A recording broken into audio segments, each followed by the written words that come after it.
U.S. Treasury Secretary Janet Yellen has wrapped up her multi-day visit to China.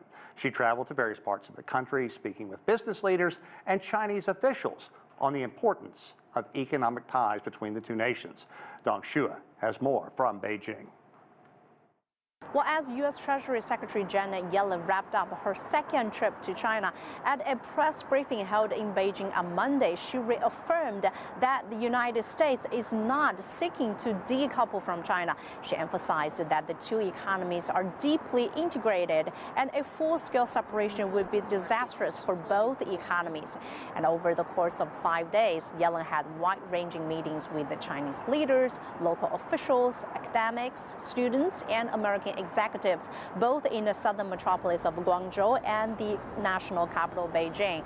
And at the press briefing in Beijing just before her departure after the 5-day visit, Yellen outlined 3 areas in which both sides made significant progress during her visit. First, starting intensive exchanges on balanced growth in the domestic and global economies. And second, expanding cooperation in anti-money laundering. And third, resolving to continue financial technical exchanges. Yellen also raised the concerns about what she described as overcapacity in industries like EV, solar panels, and lithium batteries. And experts told me that by taking up Chinese overcapacity in the clean energy sector, the U.S. is trying to create a pretext for protectionist policies to shield American companies.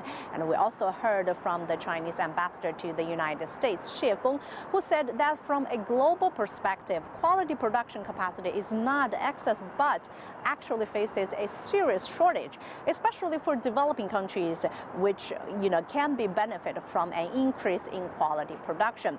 And Yellen's trip is part of efforts by Washington to maintain open lines of communication with Beijing to manage competition as well as to prevent unintended conflict after the bilateral relations plunged into a new low early last year. And her visit came days after President Xi Jinping and President Biden spoke on the phone last week, the first conversation between the two leaders since their face-to-face summit in San Francisco last November. And attempting to continue dialogue, Yellen said that just as military leaders need a hotline during the crisis, American and Chinese financial regulators must also be able to communicate with each other to prevent financial stresses from turning into serious problems, having tremendous ramifications for citizens as well as for the international community. So Dong Shua there in Beijing. Okay, now let's get more on the significance of Yellen's trip to China. And for that, Andy Mok joins us via Skype. He is a senior research fellow at the Center for China and Globalization. Andy, always a pleasure to see you, my friend. I want to start by taking your take, as it would be, on Yellen's 6-day visit to China. What really struck you? What are you taking away from all of this? Well, thanks for having me on, Sean. I think that this visit is, in and of itself, very positive for its length, for the breadth of her interactions with a wide range of stakeholders invested in the China-U.S. relationship. So I think that's very, very positive. I think she's in a very awkward position, though. Secretary Yellen is one of the most accomplished economists in the United States, and yet she has been tasked with delivering a message that I think for most economists doesn't make a lot of sense. This talk of overcapacity, first of all, I think economists recognize that equilibrium is always dynamic. So markets always adjust. There's periods of oversupply and undersupply. So even on as basic a principle of that, I think this must put her in a difficult position having to make this argument. I think the second part of this, too, is just on the facts, has been well covered, I think, in different media outlets and by different observers, is that there may not actually even be overcapacity in these new energy fields. These are capital-intensive businesses. There are long lead times. You can't just turn out electric vehicles overnight. And China's preparing for an enormous surge in global demand. So I think that's the second area where this economic argument falls down. And then finally, even for American self-interest, it's also well known that these kinds of punitive measures don't work and, in fact, ultimately backfire. And I think, again, the meeting is positive. I think the tempo is positive. There's going to be follow-up meetings in Washington, D.C. next week. So I think the fact that there's more meetings, there's greater engagement is very positive. Okay. I think that the arguments might not be as effective, though.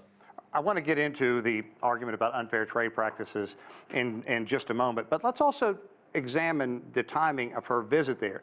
It was only about, 3 weeks after the end of 2 sessions where the government came out and said, we're going to have high quality, high production. That's the way we're going to be moving forward. Do you think that played into this at all, if you consider China's dominance in solar panels and its expanding EV business, considering right now they're in Europe trying to push those vehicles there as well?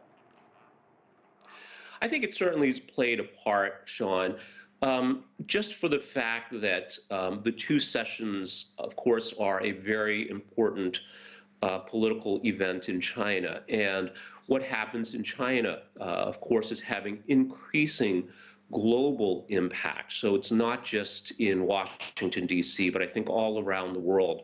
There is much greater interest in the policy decisions that China makes and that are announced at the 2 sessions.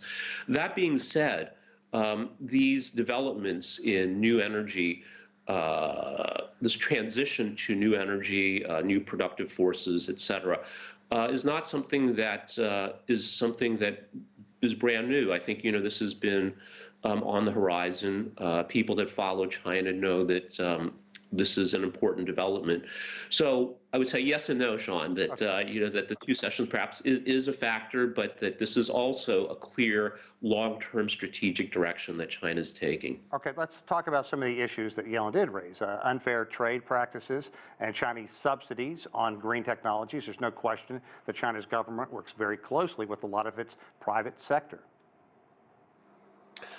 Well, I think here, I think we can reasonable people can disagree on what is the appropriate level of government involvement. But if we were to say that any kind of government support for industry is not appropriate, I mean, that would be ridiculous on the face of it. I mean, where would you draw the line? So government support for education, for higher level tertiary education.